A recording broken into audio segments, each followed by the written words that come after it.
Hi, my name is Mark Hage, and welcome to this insight session on YEC11 International A-Level Economics for the June 2024 series. In this event, we'll be focusing on the areas of each paper that perform the weakest. To do this, we'll be looking at the 5 worst performing questions on each of the 2 A-Level papers. By the end of the session, you should have received feedback on the performance of candidates in this May-June 2024 exam series, considered the variation of candidates' performance on different questions, explored why performance varies, and understood the key points from the examiner's report. Firstly, let's look at the grade boundaries and marks needed to achieve each grade. As you can see, we have 2 tables here. To contrast student performance, we'll compare the Summer 2024 series with the Summer 2022 series. This was the first sitting of the A-Level. As you can see from the first table, there has been no change from the 2022 grade boundary percentages to the 2024 grade boundary percentages. Student performance has returned, therefore, to pre-pandemic levels. Due to this being the new specification and the effects of COVID, the first June sitting of this A-Level specification was June 2022, hence this comparison. The grade boundary marks in the second table are actually given in UMS. The UMS mark, short for Uniform Mark Scale, is a conversion of the raw marks. Raw marks are converted to UMS marks for all modular qualifications. This is because raw mark grade boundaries may change from exam session to exam session to take into account variation in the difficulty of assessments. UMS marks allow us to more easily compare marks between exam sittings, where students can take modular units at different times of year. Here, the 2022 UMS is a better comparison of how students performed than looking at the raw marks for 2022 versus 2024. As you can see from the UMS marks required to achieve each grade, nothing has changed from the 2022 sitting to the current 2024 exam series. On this slide, we're looking at the UMS in terms of percentages for both units, Unit 3, Business Behaviour, and Unit 4, Developments in the Global Economy. As you can see, there is just one table, and for both of these units, the UMS grade required to reach, say, a grade A is exactly the same between 2022 and 2024, i.e. 80% of the marks. Therefore, the UMS has remained static, as we've discussed on the previous slide. You may wish in your centre to actually look at the raw marks and see how students have done in terms of grade boundaries and those marks. So what I've done here is given you an A2 comparison for Unit 3 and Unit 4 between the raw marks required in 2022 to reach various grades and the raw mark required for 2024. Remember, this is just to help you do some analysis of your own students' performance. If we look at a comparison of raw marks between 2022 and 2024 sessions, there has been a slight decrease in grade boundaries for the grades A* and A for both units. Unit 3 has seen an increase in grade boundaries for grades E to B. Unit 4 has seen the opposite effect. That is, a slight decrease in grade boundaries from E to B. Remember to treat these figures with caution, as UMS provides a better comparison of the 2 years of performance. However, it might help for you to look at your own centre's performance to see if one unit's performance is markedly better than the other. This may steer you into where to spend time in terms of trying to gain the most improvements for students. Now let's move on to looking at the 2 A-Level units and the 5 worst performing questions for each. For both Unit 3 and Unit 4, they have exactly the same 5 worst performing questions. That's question 8, question 9, question 10, and question 7E and 7E. I've not included the top worst performing questions from multiple choice, as this is more simple for you to actually analyse yourself. However, just as a side note, I do suggest you look at the performance of question 1 on Unit 4 in terms of the multiple choice for your cohort. The statistics show that 37% of candidates on this particular question and unit actually scored 0. So it needs to be looked at with some analysis as to see whether this affected your students or not. If this was included in our worst performing top 5, this particular question will be the 3rd worst performing question on the Unit 4 Summer 2024 paper. So just have a look and see where your students stand with that particular multiple choice question. If there's an issue, obviously address it. If not, then you can leave that. Now let's look at the top 5 worst performing questions on Unit 3. For each question we will look at, I will provide you with similar information. If we look at this question, which is question 7D, we can see in the slide I firstly provide you with the question itself. On the left-hand side below this, I've given you an extract from the mark scheme. And on the right-hand side, there is an extract from a sample response, which you can find in the Principal Examiner's report. Both of these documents are on the Pearson website. For all mark scheme and sample responses, they are simply an extract to give you a flavour of the type of areas credited for each question and an example of technique that normally gains good scores or shows you the weaknesses which you need to actually improve on for students. Finally, I have provided a breakdown of marks for the question and the percentage of students who achieved each mark. So let's look at question 7D, which is what we call a points-based question. This means the examiner awards marks where they see the skill being practiced in the candidate's response. The question requires students to examine the impact of falling costs of production on the profits of Uniqlo using a diagram. Question 7D asks students to examine the likely impact of this reduction on Uniqlo's costs of production on their profits. A correctly drawn diagram showing falling AC and MC would achieve 4 marks. 2 application marks were available for a reference to the case study. Most candidates offered correct diagrams. However, a large number were static and could only achieve 2 out of 4 marks. This question also required evaluation for 2 marks, which means a total mark of 8 was available here. Looking at the table first of the marks achieved and the percentages achieving those marks, the evidence shows just over 20% of students scored less than half marks, and 4.4% failed to score any marks at all.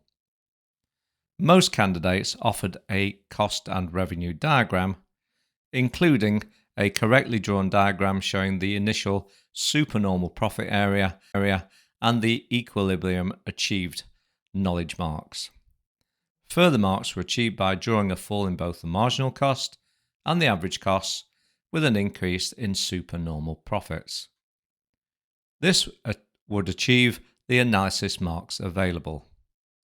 There were no marks for knowledge or analysis without a diagram. Many candidates were able to include application to the case study. There were 2 marks available for this, and candidates should include 2 separate references. The responses where marks were lost were by simply not labelling diagrams correctly at all. I've included in the mark scheme a copy of the diagram and the way it should be labelled. The evaluation was strong for about a quarter of responses. However, not all students offered evaluation, which is required by the command word examine. Using the case study for evaluation, is where candidates could improve the most on scores. This is a very effective way to ensure high marks are achieved in this question. As I stated before, on the left-hand side is an extract from the mark scheme, and on the right-hand side is an example of a good response. This response was well constructed and starts off by offering 2 correct applications for 2 marks. It then offers a clear, well-labelled diagram, which I've given you a copy of, to achieve 2 marks for the correct original equilibrium supernormal profit area. Then there were 2 marks also awarded for the falling AC and MC and increased supernormal profit area. The evaluation was also awarded 2 marks because the student identified the wage costs as offsetting the falling costs in other parts of the business. So if you want to look at this particular example as a good way of approaching this question, just go to the Principal Examiner's report on the Pearson website. To improve on the style of questions, candidates always need to fully label them with equilibrium points. They then need to ensure the case study is used when discussing the business. The points then need to be developed through 2 to 3 cause and effect statements to show the correct level of analysis and evaluation. If you look at the extract from the student response here, there is very good evidence of a well-developed chain of reasoning analysis using the case study as well as an interpretation of the diagram. The next question we'll look at is question 7E. This question is the first of the levels-based marking questions and requires candidates to include chains of reasoning in both their analysis and evaluation. Levels of response questions are marked holistically by the examiner. This means the whole response is read, bearing in mind the levels of response descriptors. These descriptors cover knowledge, understanding, that's AO1, application of knowledge, understanding, that's AO2, analysis, that's AO3, and finally evaluation, that's AO4. The examiner then decides which description of the skills is the best fit for the response, i.e. is it level 1, 2 or 3 in this style of question. This question required candidates to discuss the likely barriers to entry for a business wishing to enter the global fashion retail market. It was worth 14 marks. To achieve level 3, responses needed strong application and an understanding of barriers to entry. If we look at the actual marks and the percentages of students who gained each mark, the data shows that just over 26% of responses gained less than half marks, with 1.5% of responses or more scoring 0. Only just over 18% of students were able to score the top marks between 10 and 14. This indicates a poor performance in both analysis and perhaps evaluation skills. A number of candidates discussed the level of competition in the market, which did not address the question, therefore gaining no marks. A large number of candidates included several short points. This scattergun approach lacks the development needed for the higher levels, and candidates are encouraged to focus on fewer developed points of analysis. There was also a lack of effective use of the case study, combined with a lack of developing their chains of analysis. If you look at the extract of a student response on the right-hand side of the slide, you can see the candidate combines effective use of the case study with a well-developed chain of reasoning. For example, in terms of context, they talk about celebrities such as Alexander Wang. Talk about developed chains of reasoning. What we're looking for is a main point followed by a cause and effect development of that point using some context from the case study.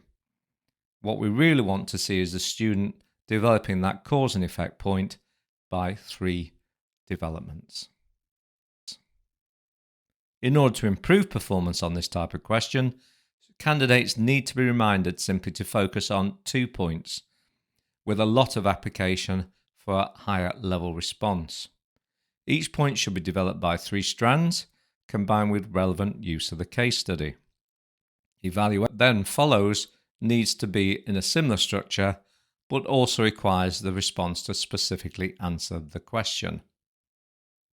Quality here is more important than quantity, in order for responses to display the skills necessary to reach the top level. Better to do 2 points really well than 4 poorly. That covers the Section B worst performing questions. Now we're going to move on to the last 3 worst performing questions on Unit 3, and these are all from Section C. Remember, for Section C, candidates get a choice of 3 essay-style questions and need to actually do 2 of those 3 questions. They are all marked as a levels of response question, as we've discussed previously. In other words, the examiner reads the whole answer and provides a mark based on the best fit into which level the skills are being demonstrated at. Question 8 is our first question. This question demanded an understanding of policies the government could adopt to control a monopoly. To reach a high level, a diagram that showed the impact of the policy needed to be included. A monopoly diagram was not sufficient. I have given in the mark scheme on the left-hand side an example from the actual mark scheme of the type of diagram that will gain credit. Looking at the evidence at the percentages of students who gained each mark, 51% of students attempting this question gained less than half marks, and no student scored 19 or 20 marks. In fact, only about 10% of responses gained a mark higher than 15. Overall, this was the second worst performing question for this unit. Most candidates understood what policies the government could use to control a monopoly. However, many candidates were unable to provide a detailed analysis of how they worked. Analysis was often superficial and not well developed, and candidates often provided statements of the impact of the policy instead of analysing how the impact occurred. In weaker responses, reasons were poorly explained and often generic. Candidates using the significance or the level of fine/price cap often provided these as generic points and therefore only reached level 1. Many candidates' evaluations also lacked examples and were only supported by partially developed chains of reasoning. This type of answer could only achieve level 2. The chains of reasoning were a key area of weakness on this question, as was the use of evidence to back up points. On the slide in the extract, you can see an excellent example of a paragraph from an essay. Remember, these can be obtained from the principal examiner's report. This case provides an excellent example of how to integrate the context into their answer. It also shows a point that is well developed in terms of a chain of reasoning. Remember, we're looking for a main point which is developed 3 times. The extract from the student's response provides a clear structure where the candidate explains, for example, the issues that Google causes. They then go on to clearly identify how the government may intervene to stop the inefficiencies. Throughout this response, there is excellent context that is well linked to the analysis. Looking at the wider response, which you can find in the principal examiner's report, the evaluation is strong and shows critical analysis of the issues raised. This is a template to embed with the students and use to help them improve their responses. In order to get better student responses on this style of question, firstly, students should identify the key areas of the question that it's asking them to consider. Once they've done this, they need to come up with a couple of policies the government could adopt to control monopolies. They then need to discuss each of these in turn using a logical structure. Remember, quality is more important than quantity in order for responses to display the skills necessary to reach level 4 descriptors. As I've said before, it's better to do too well than poorly. If students adopt this approach, the examiner then has to consider the full range of levels rather than limiting the student's response to a low level. Develop points of analysis and evaluation should be 3 cause and effect sentences with appropriate context. Evaluation must also critique the responses analysis and offer a judgment based on answering the question. The next question that performed poorly was question 9. Question 9 requires students to evaluate the possible reasons for wage differentials within an occupation. This was the least popular of the 3 essays available in section C and scored the lowest mean mark.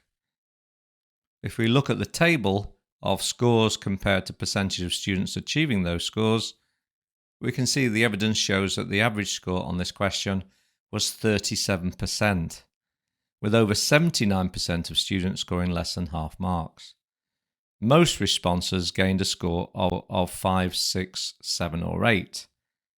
About 19% of responses gained marks higher than 9, and unfortunately no student scored 18, 19 or 20 on this question. To achieve a level 3 for knowledge application analysis, students needed to include an appropriate diagram. Many, unfortunately, did not provide this, which limited the score they could achieve. Carefully read the question. Students didn't do this on this question. Many candidates addressed why wage differentials exist between the industries rather than within one. However, many candidates also focus too heavily on the reasons why wage differential exists between occupations. This again didn't address the question. As a result, few candidates achieved level 4 on this essay. For evaluation, students needed to give reasons why these differentials may not exist, and some were able to explore the significance of the reasons they had provided. However, the evaluation for many responses was very limited on this question, and very few candidates were able to reach level 2 or above. Most candidates simply listed reasons without development, and very few candidates provided any context. That's any particular examples. If we look above, I again provided an extract from a response that shows a diagram together with a point that's been developed using chains of reasoning. This particular paragraph hits the level 3 skills required. This candidate has successfully focused on one industry using the STEM. However, the candidate would have benefited from addressing fewer points and focusing on developing those fewer points. I've not put the evaluation in here, but the evaluation that this candidate undertook was simply a list and not developed, and therefore this only ended up achieving level 1. In order to get better student responses in this style of question, firstly, students should identify the key areas of the question that they need to focus on. Interpretation of the question is critical. A good mechanism to try and get students to understand the question is to get them to rewrite it in their own words. This shows any misunderstandings which you can then clear up in class.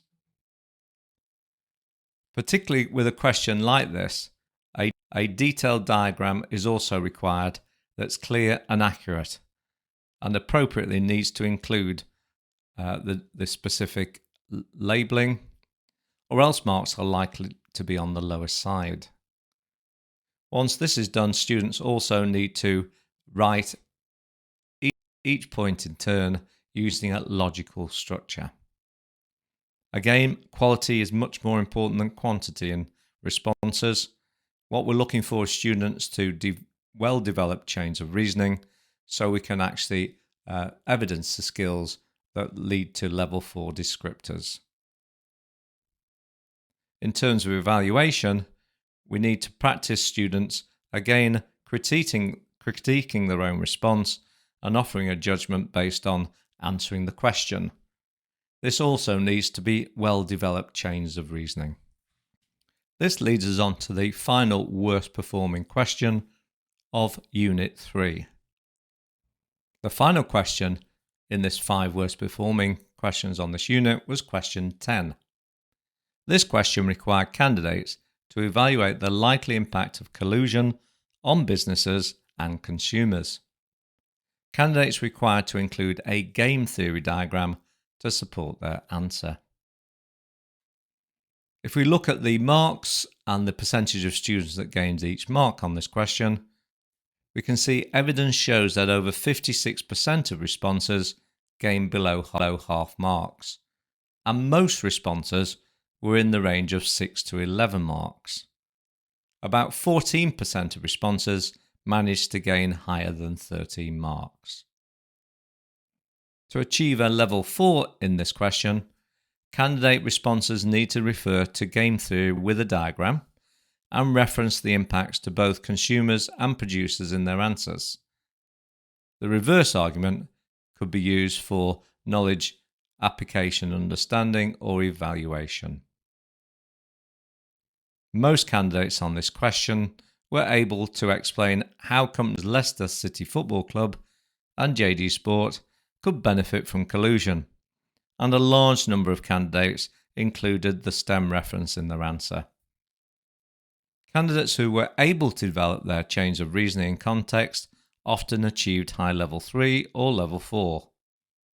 A number of candidates still provided multiple short analysis points, and because these weren't developed chains of reasoning, they only achieved level 2.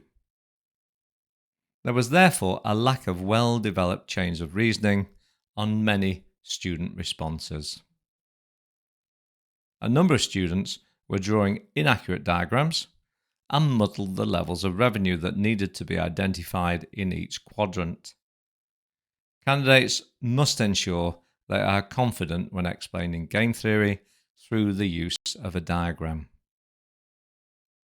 If we look at the student response, again remember this can be shown in full if you look at the principal examiner's report. This extract shows a 2-stage chain of reasoning, and therefore it lacks the complete development that we are looking for in order for students to achieve level 3. The context, however, here is provided, though it's not fully integrated into the student's analysis of the situation. As is the common theme with question 8, 9 and 10 here, it's a good strategy for student responses to focus on fewer points, and with those fewer points to have much more detailed development of each point. The evidence also needs to be more frequently used, and these need to be embedded in those chains of reasoning. Students also need to try and explain the links between cause and consequences to provide greater detailed analysis, and this way they can achieve higher levels, ultimately level 4.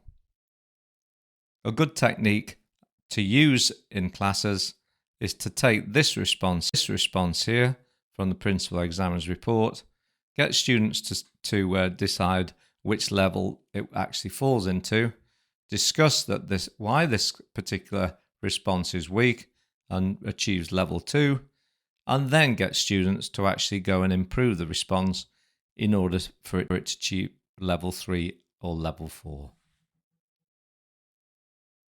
That concludes the Unit 3 5 worst performing questions. We're now going to go on and have a look at Unit 4. Now we have looked at Unit 3 and its 5 worst performing questions. Let's move on to Unit 4 and again look at the top 5 worst performing questions for this unit. As with Unit 1, we start with question 7, and in this case question 7D. This question, remember, is on section B, and with section B, students have access to a case study.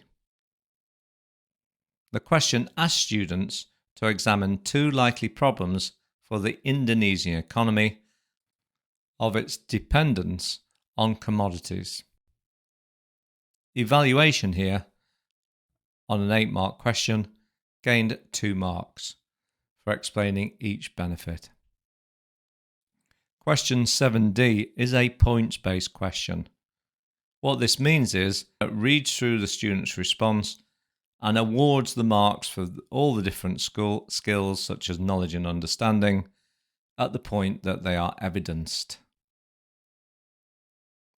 If we now look at the table with the marks 0 to 8 and the percentages of students achieving those scores, over 30% of students in question D failed to score higher than half marks, with 4.2% of those students actually scoring 0. The average score for students on this question was 69%. Weak responses simply copied from the case study, which stopped the creation of developed analysis and therefore scored little or no marks. Many other responses failed to write any points in terms of development and therefore gained no marks for evaluation. If we now have a look at the extract from the sample response, remember you can see the full response in the principal examiner's report if you wish to read this further and or use it with students to help enhance their performance. The extract from the sample response can be seen here, and it actually shows you a student who has used evidence with speech marks. If students struggle to actually remember to use particular evidence, one technique to encourage with those style of students is to actually use speech marks in the responses so that they know and the examiner knows that this is being drawn from the case study. Here we can see the candidate has used those speech marks, which is an acceptable approach to use context.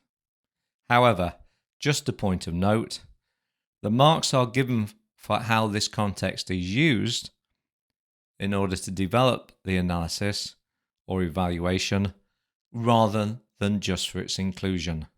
So just be careful of students that think by just cutting and pasting some context in a response is sufficient to gain credit. Unfortunately for them, this is not the case.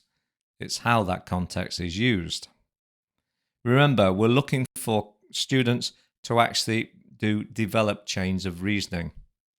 What that means in a question like this is each of the 2 likely problems need to have a main point and then a cause and effect logical structure for the development of that point, which is actually, say, 3 sentences. So each of those 2 likely problems should be developed 3 times. Also, context needs to be integrated and therefore what we're looking at is a 6-sentence approach for both of those likely problems. In order to improve responses, candidates need to include 2 pieces of relevant data and use this in their developed analysis and evaluation. This data needs to be taken from the context. It might be a good idea, if students are struggling with this, to use a writing frame to help embed this technique. The points need to be developed through 2 to 3 cause and effect statements to show the correct level analysis and evaluation. If we look at the student extract here, you can see that the student response in this paragraph shows very good evidence of well-developed chains of reasoning, and the student has actually used the information from the case study and integrated it into their answer. The next worst performing question on Unit 4 was in Section B. This question was question 7E. This question was a 14-mark question. The question asked students to use the source to discuss market origins the Indonesian government might use to increase its rate of economic growth. The question was looking for two strategies, and this needed to be the focus with well-developed chains of reasoning. This question was a levels of response question. So remember, with a levels of response question, the examiner reads the student's full response and then, thinking about the skills required in each level descriptor, puts the student's response into the best fit level. So if the examiner believes the students practice the skills for level 3, then that's where the response goes in terms of the mark. That's the starting point. Looking at the evidence, if you look at the mark table and the percentage of candidates achieving those marks, the evidence from the marks achieved by students shows that 10.6% of responses scored 0 on this question. This was the worst performing question on this unit in this respect. The average score on this question was 58%, which is the equivalent of a high D.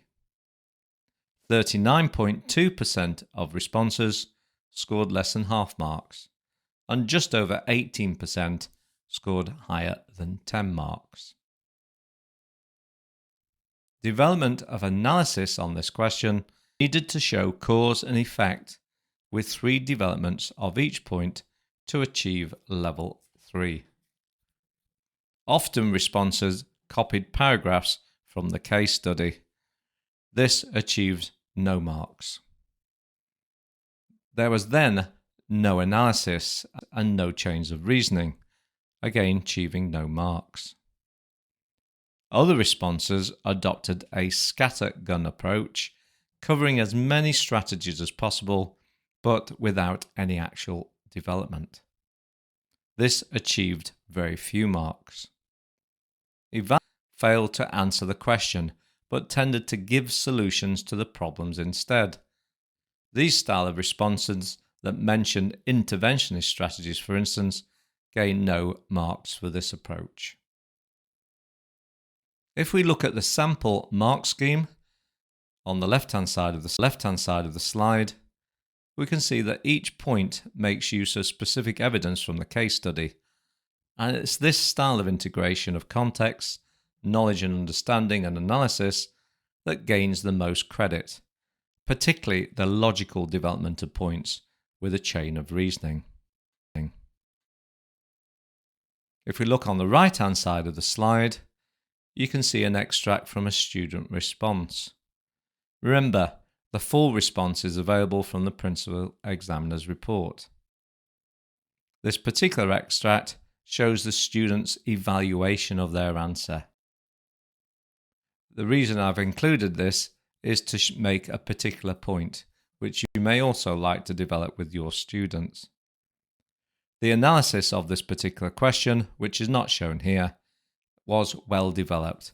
Again, just go to the principal examiner's report and you'll be able to find the full response there. If you look at the evaluation extract here, you can see that it's poorly developed. You can see the evaluation here did not have 3 chains of reasoning to gain the top level. It actually had poor chains of reasoning and therefore gained lower credit.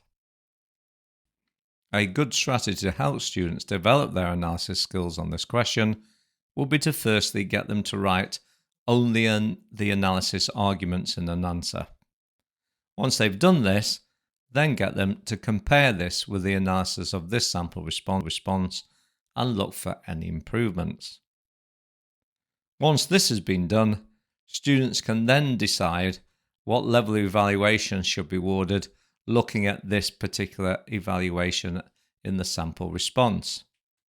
You can then discuss the actual level this evaluates out the issues why the actual evaluation needs to be improved. Once students understand this, they can then actually rewrite or enhance the evaluation to achieve the top level.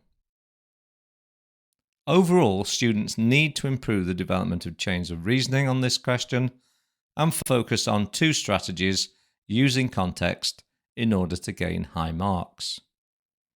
In order to get better student responses, firstly, students should identify the 2 strategies they wish to discuss, rather than superficially discussing as many as they can think of. Once they've found the 2 strategies, they then need to discuss each strategy in turn using a logical structure in their answer. If it helps, students can put headings for each strategy. This is quite acceptable in terms of the examination. Remember, quality is more important than quantity in order for responses to display the skills necessary to reach the high-level descriptors. Let's now move on to the next 3 questions that were the worst performing on Unit 4. All 3 of these questions were in Section C. Remember, for Section C, the candidates get 3 questions to choose from, and they must choose 2 of those 3 questions to answer. The questions take the form of an essay-style question, and they are all worth 20 marks. For all 3 questions, the students' weaknesses had similar. Students failed to use context in terms of the issues discussed. A lot of the responses lacked the development of chains of reasoning. Remember, we're looking for a main point which is developed 3 times to gain higher marks. And many responses made very short points instead. Remember, students are supposed to have a high level of awareness of various countries in order to form the basis of their arguments and therefore achieve the highest levels in their answers. Also seemed to be an issue regardless of which question students attempted. Let's look at question 8 first. This question asks candidates to evaluate policies that can be used to prevent a country's exchange rate from depreciating. Students needed to use a developed country of their choice in order to act as the context for their answer. If you look at the marks, 0 to 20, we can see the percentage of students who achieved each mark. The evidence here shows that this was the second worst performing question on the paper, with the average mark being 46%. 74% of responses achieved less than half marks. Also, just over 5% of responses achieved 15 marks or more, and no students achieved 19 or 20 marks. Reasons for poor performance here were many. The first reason may have been that for level 4 responses, students should have referred to a developed country, with many responses failing to do this. Next, chains of reasoning were not developed by 3 or more points. Therefore, even better answers were only getting to level 2. Other responses focused on the effects of depreciation, which failed to answer the question and therefore gained no marks at all. Other responses gave many policies but failed to develop their points with context or chains of reasoning, gained no more than level 1. Evaluation was often just a list, or only explained 1 point in detail. Again, this only practiced skills that could be awarded level 1. In order to gain student improvement on this style of question, they should not write in bullet points but in paragraphs, with each paragraph containing a separate point. For example, a benefit of a policy to a country's exchange rate may be the focus of. Responses should then develop the 2 points with 3 chains of reasoning at least, and the use of specific context from their chosen country for analysis. The context from the developed country should be integrated into the response to provide a coherent discussion. In terms of evaluation, the evaluation should also be developed by 3 points, with further use of context from their chosen country to answer the question.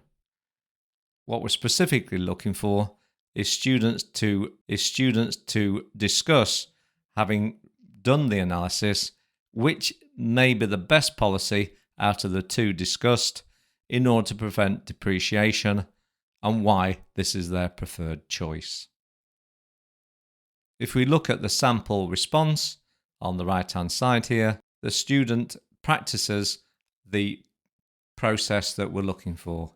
In other words, what we're after here is the student to give a main point and then to develop that through a chain of reasoning by at least 3 points in a logical format.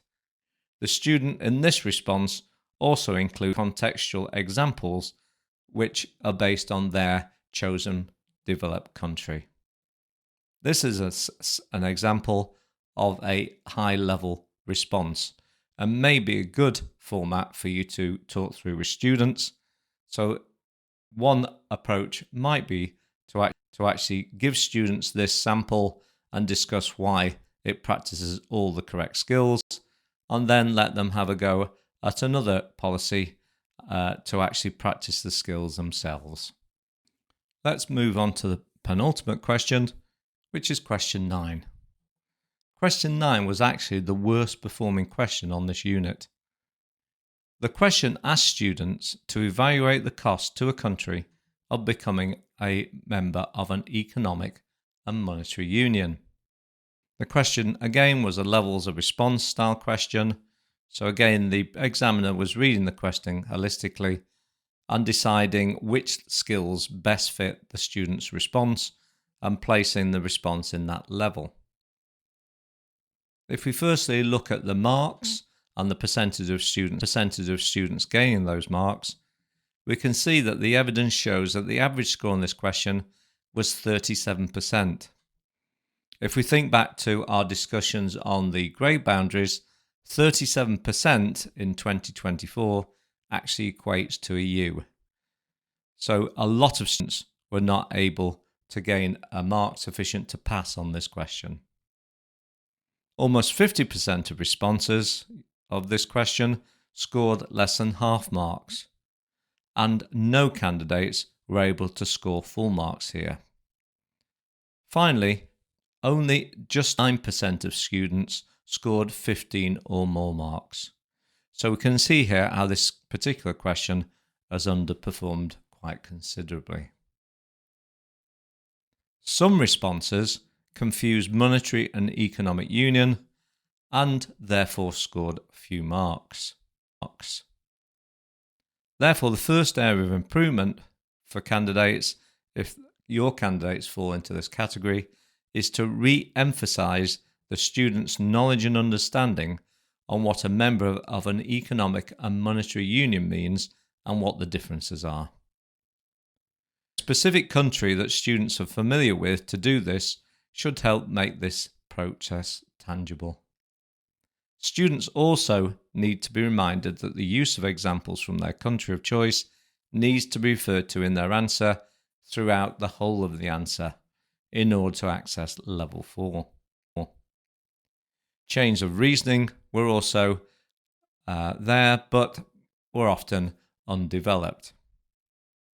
Remember, what we're looking for in terms of well-developed chains of reasoning is a main point followed by 3 cause and effect points in order to achieve the top level.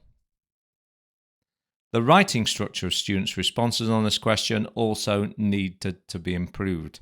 To further embed this, it's possible to practice perhaps using writing frames. Alternatively, chains were developed by students but weren't always logical, often omitted analytical points. Activities that encourage students to review their responses, or even just one paragraph here, should help students to refine their developments of chains of reasoning and spot themselves where there's an omission between a cause and effect link. In terms of evaluation, the evaluation was often poorly written and often didn't answer the question. Those students that did attempt to answer the question generally gave very generic points with no chains of reasoning. This often only gained level 1.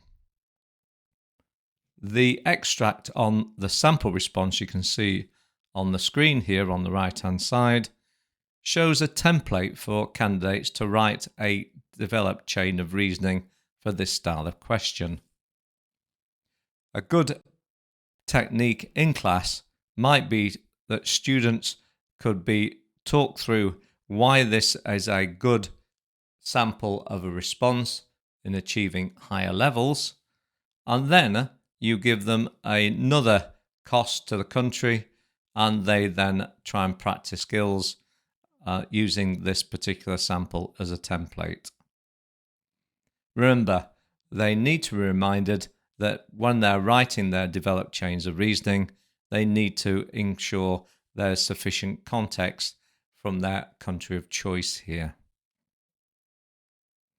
That where the examiner has more than 2 points to consider, they will just credit the best 2.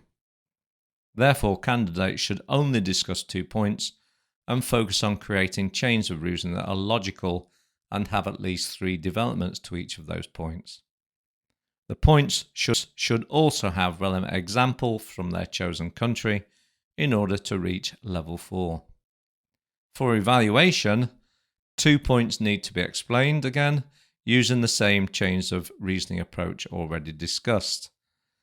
This time, the response should specifically answer the question as to whether or not the benefits of being a member in terms of economic and monetary union outweigh the costs.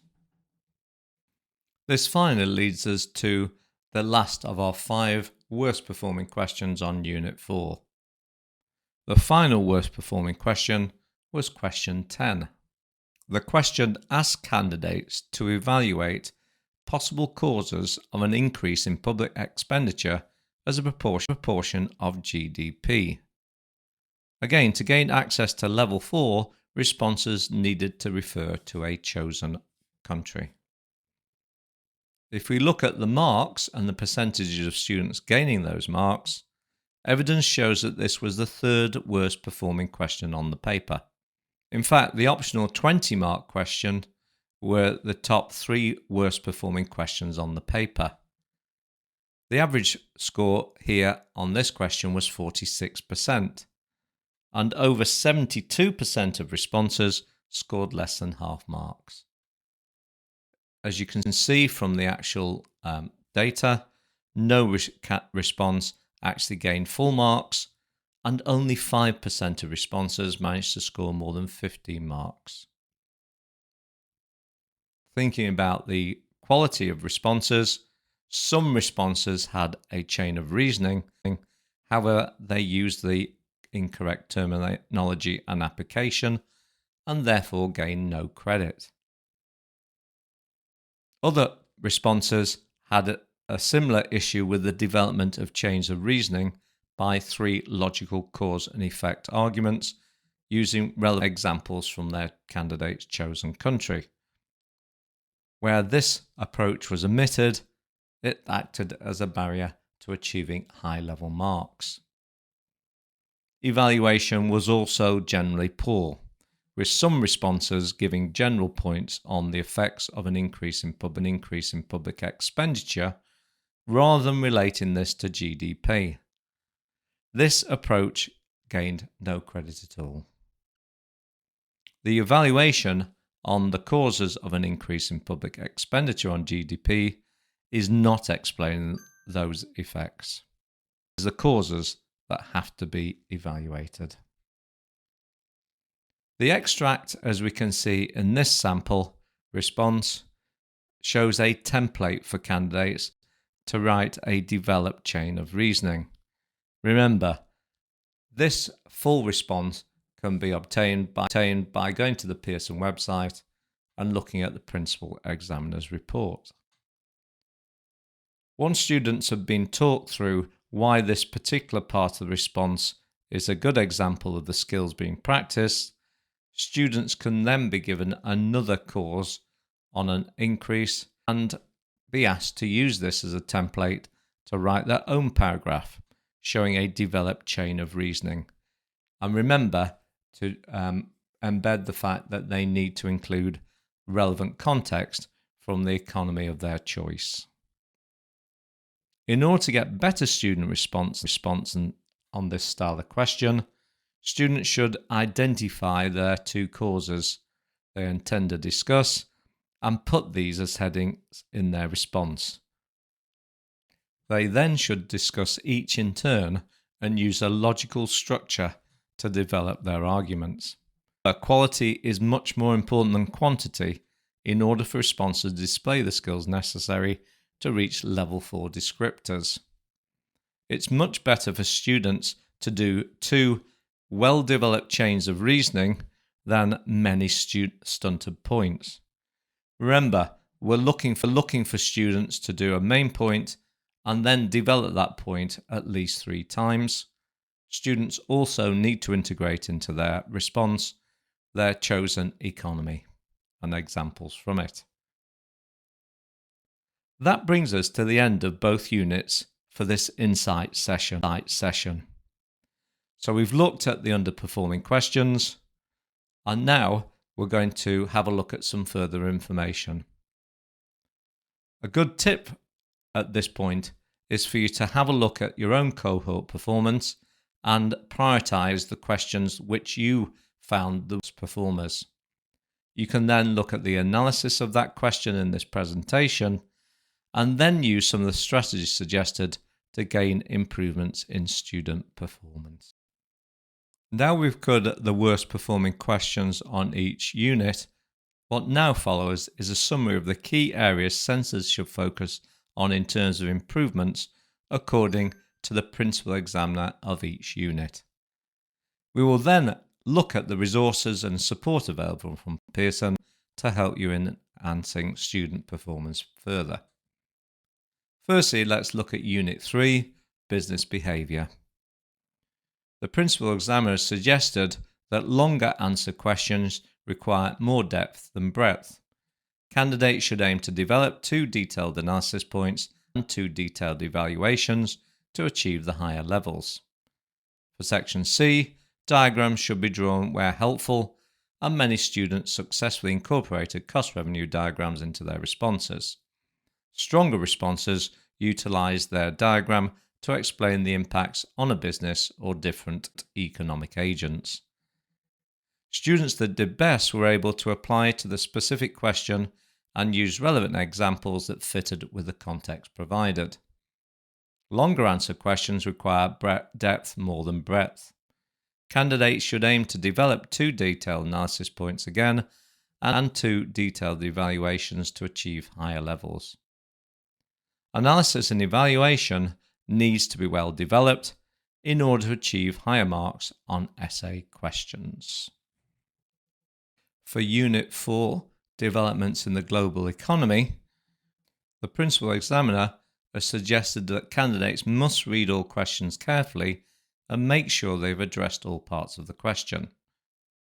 Drawings should be appropriate, accurate and legible with the correct labelling. An extract should be used as evidence in responses rather than copied out in order to achieve higher marks. For longer answer questions, they require depth more than breadth. Candidates should aim to develop 2 detailed analysis points and 2 detailed evaluations to achieve the higher levels. Analysis and evaluation needs to be well developed to achieve higher marks on essay questions with 3 points of logical cause and effect arguments. Finally, students should be encouraged to practice challenging skills such as analysis and evaluation through the use of previous exam paper questions. That brings us to the end of the look specifically at Unit 3 and 4 issues. You should now have received feedback on the performance of candidates in the June 2024 exam series, considered the variation of candidates' performance on different questions, explored why performance varies, and understood the key points from the examiner's report. What follows next is a guide to the support provided by Pearson to help you improve performance in your centre. Now we've completed looking at all the exam series for 2024, let's have a brief look at the resources that Pearson's made available to help support you in the forthcoming year. This slide shows the resources and course materials available for this particular syllabus. As you can see, there are many different exemplar materials available, and what I've done in the slide is provide a link to those materials for your future reference. There are also comprehensive lists of all past exam papers since the specification started. I've given you an example on this slide. I have also given you a link which you just need to click on the slide and it'll take you to the appropriate page on the Pearson website. Pearson also provides a set of very detailed analytical tools you can use by accessing their website. The next couple of slides goes through those tools. Firstly, we have what's called the Pearson portal, and I've provided a link to the website where you can access this. As you can see from the screenshot, there are various different things that you can access. I've highlighted two of them. One is called the Exam Wizard. This is where you can actually create from past papers your own bespoke papers to use with students in terms of examinations and testing. The second is something called Results Plus. What this does is it actually gives you access to statistics and details about your students' performance. So there's two analytical tools there which you really should be accessing in order to help enhance student performance. There's just a little bit more detail here I've given you just to show you what Results Plus is. As you can see, it shows you a number of different things you can use in order to actually look at your students' examination results. The first one's highlighted, as you can see, and under that it says Analysis Reports on your Edexcel examinations. So this is something I would highly recommend you having a look at and utilising in order to tease out the key areas and questions that your students on the summer 2024 series did best at and or worst at.